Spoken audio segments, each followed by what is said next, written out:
Hi guys, I'm going to record myself reading this article and the question, so if you needed help with this, I hope this helps you. All right, it's about the Brazilian tree nut. Palmas, Brazil. According to the creation story of Brazil's indigenous Santa Larga people, they were born out of the fruit of the Brazilian nut tree.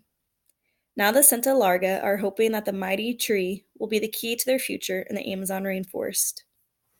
A project has helped the Santa Larga and other indigenous people from Brazilia's Mato Grosso state money, Brazilian nut trees. The project, called Centennials of the Forest, is sponsored by international donors. It's meant to turn Brazilian nuts, which formerly fall to the forest floor and rot, into cash. The financial windfall provides indigenous people with a strong incentive to protect their ancestral forest from loggers, ranchers, and poachers. The project was the brainchild of Paulo Cesar Nunes, an agronomist whose family harvests Brazil nuts in northwestern Brazil. When Nunes was growing up, the Brazilian government instituted a project to resettle landless farmers in northwestern Brazil. This resulted in widespread destruction of the forest in this area. Today, large agricultural companies are interested in clearing Brazilian forests to cultivate crops like soybeans, cotton, and corn, as well as to raise cattle. Nunn believes that Brazilian Nut Project can help preserve the forest. Brazil, Brazil nut trees dot the region. The melon-sized shells containing the nuts naturally fall to the forest floor during the rainy season. All harvesters have to do is pick them up. The Centennials of the Forest program appears to be effective. Since its launch in 2014, it has boosted the tribe's income by 50%, said Diat Akata Kaban. He is a leader of the Santa Larga. It has completely changed our lives, Kaban said. The program is designed for maximum efficiency and minimal waste. Sentinels of the Forest built 18 storage facilities throughout the forest. These facilities keep the nuts fresh and dry while they await processing, protecting them from fungus, bacteria, and insects, which can destroy the nuts. Centennials of the Forest has also invested in an Centennials of the Forest has also invested in industrial drying machines. I'm going to start that sentence up over. Centennials of the Forest has also invested in an industrial drying machines. These make it possible to sell the nuts whole and to extract their oil, which is used for cooking as an ingredient in shampoos, face creams, and lotions. Brazilian cosmetics firm Natura buys oil from this group. The dried meal left over from the extraction process is used to make cookies, noodles, and granola bars. The federal government distributes these to 40,000 local residents in need through its Zero Hunger social program. It really gives our harvesters a sense of pride to see their children and friends and neighbors consuming the product they picked with their own hands, said Nunes. Not only do we contribute to the food security of the region, but our harvesters are also doing a kind of policing in the forest in order to protect the trees.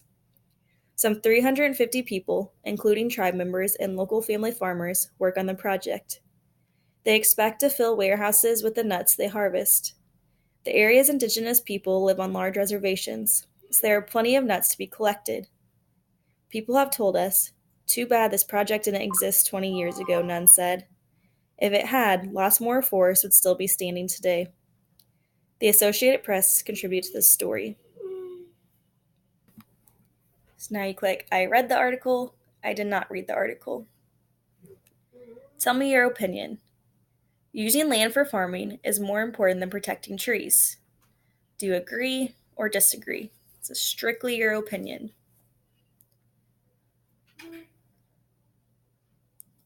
Suppose the Centennials of the Forest program in Brazil boosted one indigenous group's income by 50% in the last 2 years.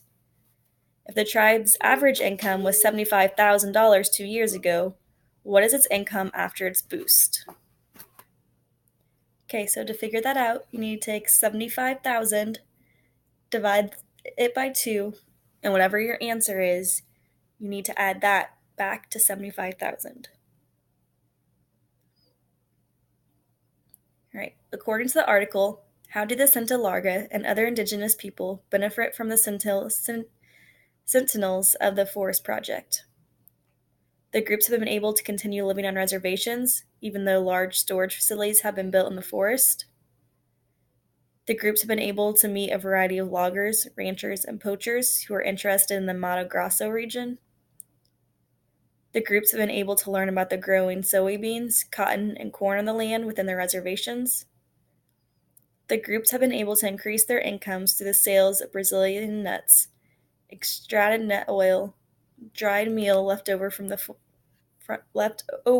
oil extraction process. Right. Deforestation in the Amazon rainforest. So deforestation is when all these trees in the rainforest are cut down. Here's a map that shows deforestation, what's been untouched, and what's been had deforestation happen. There's another picture. Right now, an answer to write and reek. Trees in the Amazon rainforest are being cut down at an alarming rate every year. Cutting down the entire Amazon rainforest would be a complete disaster. And a paragraph explains several reasons why cutting down the Amazon rainforest would be terrible. Try to use the reek format when writing.